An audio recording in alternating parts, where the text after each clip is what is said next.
일단 이번에 서울 디자인 주제 전체 큰 주제를 뷰티풀 라이프로 정의를 하셨었는데요. 사실 지금 시대에 요즘까지 뭐 팬데믹 시대를 관통하는 시점에서 뭔가 긍정적인 어떤 우리 아름다운 것들을 사람들이 기분 좋게 하기 때문에 굉장히 필요한 요소라고 생각이 됩니다. 제가 이번에 그 큰 테마를 이제 빛과 그림자라고 하는 부분으로 지은 이유도 이런 긍정적인 누구나 좋아하는 이런 밝은 기운도 있지만 그 이면에는 누군가의 어떤 숨어있는 노력이라든가 고통이나 누군가의 희생이 수반되는 것 같아요, 항상. 그래서 그런 부분들의 어떤 굉장히 강한 컨트라스트가 있겠죠. 이 부분에서 오는 미감들 이런 것들을 아트적인 요소나 디자인적인 요소로 끌어내는 이런 작업들을 해보게 되었고요. 그 뉘앙스라고 하는 사전적인 의미가 있는데 그런 어떤 여러 가지 음색, 명도, 채도, 어감 또 여기서 느껴지는 어떤 그런 차이에서는 느낌이나 인상을 얘기하죠. 사전적인 의미로.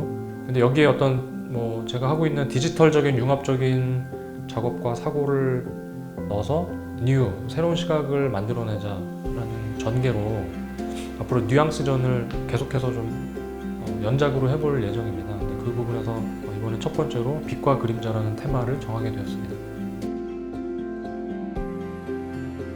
우리가 하고 있는 그 아트나 디자인은 사실 출발이 좀 다른 영역입니다. 근데 공통된 영역이 아트적인 여러 가지 그 미감, 그런 해석력, 구현력 이런 것들이 수반되지 않고 사실 뭔가 디자인적으로 잘 풀어내기가 어렵죠. 그래서 항상 저도 이제 작업을 할 때 저 자신을 그 아트와 디자인의 그 보더라인, 그 경계에 있게 하면서 이제 디자인 작업을 해왔던 것 같고요. 여러 가지 아트적인 요소를 이제 끌어내서 브랜드를 설득시키는 과정들이 되게 쉽지 않기 때문에 그런 논리와 이론적인 부분도 필요하지만 아트웍으로 해석할 수 있는 해석력, 이런 구현력 이런 것들을 수반해야 되는 이제 그런 부분이 항상 같이 존재하는 부분인 것 같습니다. 디자인이라는 영역이 성북동에서 미디어아트 개인전을 좀 하고 있는데 그것도 제가 뭔가 계속 아트를 진지하게 대하는 어떤 저의 개인적인 스스로 선택한 태도이기도 합니다. 그래서 그런 부분들을 항상 제가 그 경계선에 있게끔 하는 저만의 채찍질이라고 보시면 좋을 것 같고요. 이번 주제전 시간의 첫 부스에 그런 빛과 그림자의 속성을 이해할 수 있는 이런 기획 전시 부스가 있습니다.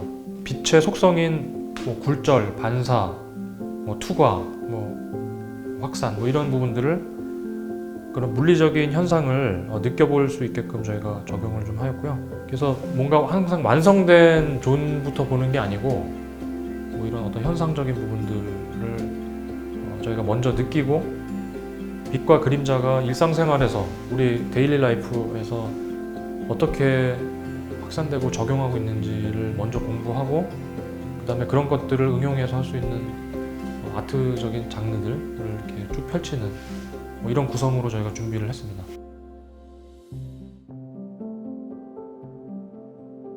그 극단적이고 대조적인 그 콘트라스트에서 오는 그 미감과 조화라는 개념이 상당히 좀 주목을 많이 했었습니다. 그래서 사실 빛과 그림자는 서로 이제 보완적인 수준을 넘어서 그 존재론적인 관계잖아요. 빛이 있기 때문에 그림자가 존재하고 그림자를 보기 때문에 빛을 인식하게 되듯이 굉장히 동전의 양면과도 이제 같다는 표현을 좀 자꾸 쓰게 되는데 근데 여기 이 강력한 컨트라스트에서 오는 부분들을 메시지랑 연결했을 때 거기서 오는 극대화된 여러 가지 연출이나 그런 효과에 대해서 주목을 예전부터 좀 해왔었던 것 같아요. 그래서 이번 전시에서도 그런 이제 기본 요소들을 어떤 뉘앙스라고 하는 컨트라스트에서 오는 미감과 조화를 하나의 뉘앙스로 만들 수 있는 그 방향에 대해서 고민을 했던 흔적들 이런 것들을 이제 주제 전시관에서 보여드리게 되었습니다. 제가 디자이너나 아티스트로 활동을 할 때 항상 환경이라는 게 존재했던 것 같아요. 정해져 있는 이제 그런 특히 디자인 같은 경우는 그 정해져 있는 환경 안에서 항상 그 끝지점을 찾아내야 된다는 먹먹함이 존재합니다. 예산이 됐든 기간이 됐든 여러 가지 환경들이 있을 텐데 그 지점 안에서 뭔가를 끌어내야 된다라는 부분들, 그게 뭔가 미적인 어떤 요소라든가 결과물을 끌어내야 되는 어떤 한계에 항상 부딪히곤 하는데, 특히 우리 디지털 같은 경우는 뭐 일반 오브제를 이렇게 갖다 놓는 것만이 아니잖아요, 전시장에. 그래서 뭔가 하드웨어적인 거, 소프트웨어적인 통합적인 제어를 해야 되기 때문에 이번에 그 인스톨하는 시간 자체가 굉장히 촉박하다 보니까 이걸 동시다발적으로 뭐 여러 개 미디어를 한꺼번에 구현해야 된다는 뭐 그런 좀 어려움은 많이 있었던 것 같습니다. 예. 유튜브나 뉴스를 그래도 몇 개씩 보고 자게 되는 이상한 습관이 생겼는데, 이런 동시다발적으로 뭔가 시대적인 불투명성이 요즘 많이 있는 시대인 것 같아요. 그러니까 예를 들면 뭐 잘 내가 동기화되지 못했던 뭐 세계 평화, 기후 문제라든가 식량 문제, 어떤 미국과 중국 뭐 기술 패권에 대한 얘기들, 뭐 이런 것들이 또 남의 얘기처럼 들렸던 것들이 이제는 저의 얘기처럼 들리는 시점이 와 있다. 정말 이제는 원 월드구나, 하나의 세상이구나. 너무 맞물려 있다 보니까 서로가 이제 공멸하지 않기 위해서는 뭔가 이제 전체적인 공감대랑 계몽이 되게 필요한 시대인 것 같다. 이런 아젠다들에 대해서 우리 크리에이터들이 좀 먼저 깨어 있어서 이런 것들을 먼저 기획하고 확산시킬 수 있는 되게 중요한 존재들이잖아요, 아티스트들이. 이제 그런 작업들이 다음 주제로 이어졌으면 좋겠다라는 생각이 좀 들었습니다. 이번에 빛과 그림자도 사실 그런 어떤 디자인적인, 뭐 아트적인 그런 미감적인 얘기들도 있지만 실제 우리가 갖고 있는 어떤 사회의 명암들, 긍정적인 부분들이 있지만 그 반대급부에 고통받고 있는 거에 대한 컨트라스트, 뭐 이런 것들을 이번에 작업 중에 또 시사하는 부분들이 좀 있고요. 빛과 그림자를 여러 각도로 해석하는 아트웍으로 이번에 봐주시면 굉장히 즐거운 감상이 되실 수 있지 않을까 생각이 됩니다.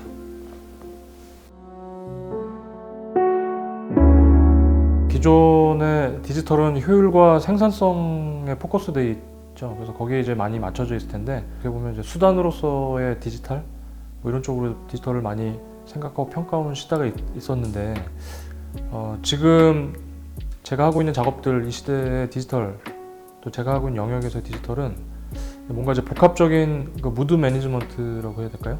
이런 기법들을 통해서 단순 장소랑 브랜드들의 이미지를 사람들의 마음속으로 이동시켜야 하는 전반적인 디자인이 필요로 한 시점인데요. 제가 하고 있는 이런 부분들을 종합적으로 얘기하면 사람의 상상을 돕는 일이라고 이렇게 좀 표현을 하고 싶습니다. 근데 이 부분은 여러 가지 뭐 공간, 오브제, 뭐 컨텐츠, 뭐 이런 사람들, 뭐 이런 여러 미디어들을 적절하게 섞는 작업을 디지털이라고 하는 어떤 촉매를 통해서 사람들의 이제 마음을 사로잡는 연출이라든가 이제 그런 효과를 이제 극대화시킬 수 있는 이제 이런 작업들을 좀 오랫동안 해왔었어요. 그러다 보니까 이게 디자인과 아트, 그다음에 뭐 다른 산업 간의 이종 삼종 교배, 뭐 이런 것들을 하다 보니까 디지털에서도 그런 이제 섞는 작업들을 많이 하는 그 디지털 컨버전스 디자이너라는 그 명명을 많이 하셨던 것 같습니다.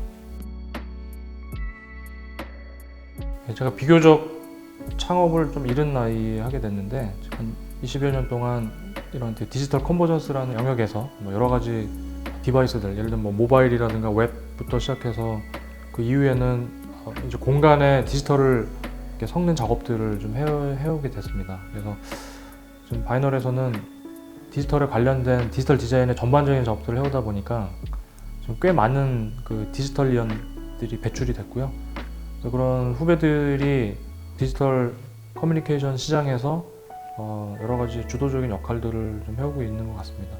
웬만한 기업 브랜드들은 많이 겪어봤던 것 같아요. 대형 브랜드들, 뭐 예를 들면 현대 모터 스튜디오, 고향에 가시면 현대 모터 스튜디오라고 그 기업 브랜드들을 느낄 수 있는 여러 체험 공간이 있습니다. 디지털 체험 공간이 있는데, 단순하게 이게 정보를 나열하는 식이 아니고 울산 공장에 있는 그 프레스 공정, 그러니까 일반인이 볼 수 없는 공정을 그 전시 공간으로 이제 끌어들여서 뭐 테크뿐이 아니고 뭐 안정성이라든가 현대차가 갖고 있는 고객에 대한 여러 가지 그런 서비스들, 이런 것들을 총체적으로 느낄 수 있는, 그래서 전체적인 어떤 전이 맵이라고 하죠. 그 공간의 사용자 경험을 전반을 디자인하고 그런 것들을 체험을 통해서 경험할 수 있는 것들을 제가 이제 구현을 하였었고요.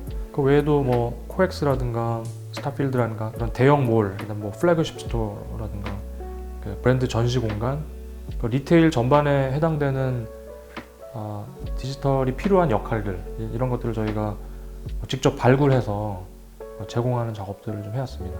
특히 CGV나 롯데시네마처럼 대형 우리나라의 대형 체인 극장이 있는데 이런 세계 최초로 광고 플랫폼을 직접 개발해서 지금은 극장에 가시면 다 일반화돼서 좀 자연스러우시지만 사실 그 부분을 저희가 처음 기획하고 만들어서 저희가 제안했던 작업입니다.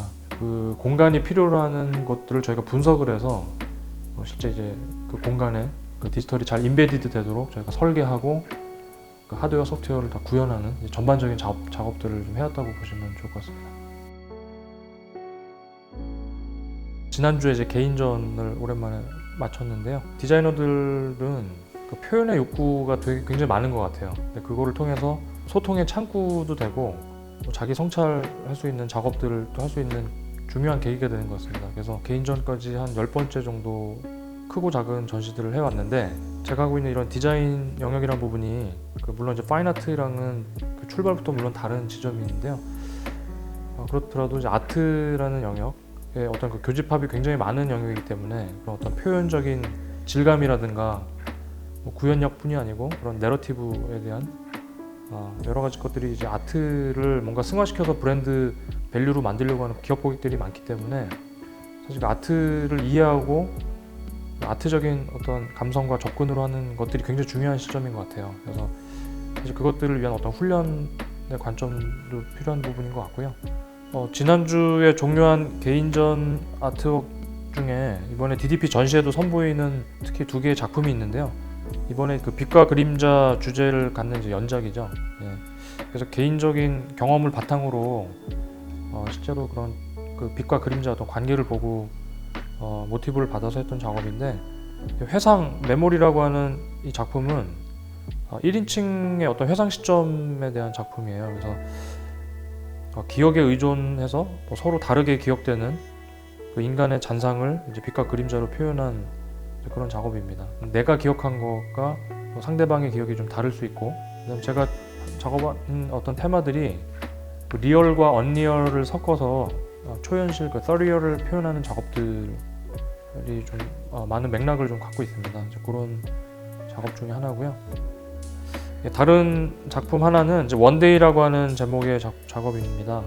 하루가 마치 인간의 인생하고 좀 매우 비슷한 맥락인 것 같아서 했던 작업인데 이 부분은 이제 실제 제가 집에서 그 창문에서 해가 쏟아지는 어떤 그런 그림자 그런 것들이 시간의 어떤 흐름에 따라서 이렇게 뉘엿뉘엿 넘어가면서 이렇게 선셋과 해가 사라지는 이 과정들이 인간의 인생을 매우 닮아 있다고 좀 느꼈었어요. 그런 부분들을 실제적인 공간과 오브제 안에 영상의 내러티브, 타임 시퀀스가 있는 그런 영상이 이렇게 같이 섞여서 굉장히 새로운 뉘앙스를 표현을 해보고 싶었습니다. 근데 여기에 많은 복합 기술들이 들어가 있는데 그냥 보실 때는 우리가 일상적으로 되게 편하게 접할 수 있는 이제 거실의 풍경이죠. 근데 사실 여기 안에는 꽤 많은 장치들이 있지만 제가 디지털이 전혀 느껴지지 않도록 여기 오브제 외에 나머지 그림자에 대한 부분이라든가 영상 연출에 대한 부분들 이런 부분들은 실제적인 그림자가 아니고 다 연출된 어떤 그림자지만 리얼한 오브제랑 섞여서 이제 그런 것들이 하나의 초현실적인 기법으로 이제 표현이 되는 이런 작업이었습니다. 근데 그거 외에 이제 흩뿌려진 빛이라는 작품이 있는데요. 이거는 꽤 큰 공간에서 공간감에서 느껴질 수 있는 부분이어서 이번에 DDP 전시에도 이제 메인 라운지에 이제 설치가 됐는데요. 데일라이트 실제적인 빛과 그 잔상을 연동한 이제 공간 미디어 작업의 일환입니다. 이것도 이제 시간의 흐름에 따라서 이런 약간 좀 자기 고백적인 그런 공간을 위한 작업인데 이 부분은 작년에 이제 인천공항 터미널 쪽에 들어가는 미디어 아트를 위한 습작으로 제가 준비를 해서 현재 저희 회사 사옥에도 이제 설치가 좀 되어 있어요. 이런 부분들을 여러분들하고 한번 소통해보고 싶어서 DDP 작업에 설치를 해보게 되었습니다. 그 외에도 이제 자체 개발했던 예전에 그 투명 디스플레이가 있었는데 이것들을 활용한 그 하트 시리즈의 연작도 여러 가지 각도에서 지금 제가 작업을 좀 해봤었고요. 특히 그 심장이 안에 이렇게 들어가 있는 이 작업은 예전에 저희 아버지 죽음을 목도하면서 느꼈던 뭐 아버지가 가지고 다니시던 가방이라든가 뭐 저와 아버지만 아는 그런 코드의 영상 내러티브가 합쳐져서 어떤 새로운 뉘앙스를 만드는, 저는 이제 이걸 이제 모션 스컬프처라는 표현으로 그 하나의 이제 뭐 작업에 대한 맥락을 좀 잡고 있는데요. 그런 일환으로 저희가 작업을 했던 작품이 있었고요. 또 이런 것들이 이후에는 좀 디자인 필드에서는 제품화돼서 또 출시돼서 해외에서 좀 호평을 받기도 했었습니다. 그래서 뭔가 제가 생각했던 프로덕트과 서비스가 출시되기 전에 이걸 아트웍으로 먼저 표현해서 공감할 수 있는 시간을 먼저 갖고 그 이후에 이제 디자인을 펼치는 이런 작업들을 해왔던 것 같아요. 기존의 바이널에서 디지털 컨버전스 디자이너로서는 물론 아트를 차용해서 여러 가지 그 브랜드 캠페인이나 공간 미디어들을 좀 작업을 해왔는데, 제가 이 아트라는 장르를 조금 더 진지하게 대하고 어떤 그런 내러티브에 대한 부분들을 더 잘 보여드리기 위해서 이제 빔이라는 회사를 이제 만들게 됐고, 거기 안에 이제 특히 아티카라고 하는 크루라고 해야 될까요? 그러니까 어떤 외부의 아티스트와의 협업도 가능할 수 있는 이런 좀 열려있는 구조로 이제 아트팀을 좀 만들었습니다. 그래서 이번에 DDP 전체에도 아티카 바이 빔으로 표현이 되어 있을 거예요. 그래서 좀 더 이제 진지한 아트웍, 좀 뭔가 오리지널리티가 확보된 이제 이런 컨텐츠와 아트웍을 통해서 여러 가지 뭐 서비스들을 뭐 바로 대하기 전에 이런 어떤 그 아트에 대한 여러 가지 관점을 좀 더 입체적으로 우리가 그다음에 디지털로 해석할 수 있는 그런 부분들을 통해서 여러분들하고 소통을 할 수 있도록 그런 관점에서 이번 전시를 봐주시면은 굉장히 기존에 봤던 디자인 이상의 어떤 새로운 관점으로 보이지 않으실까, 그런 생각을 해봤습니다.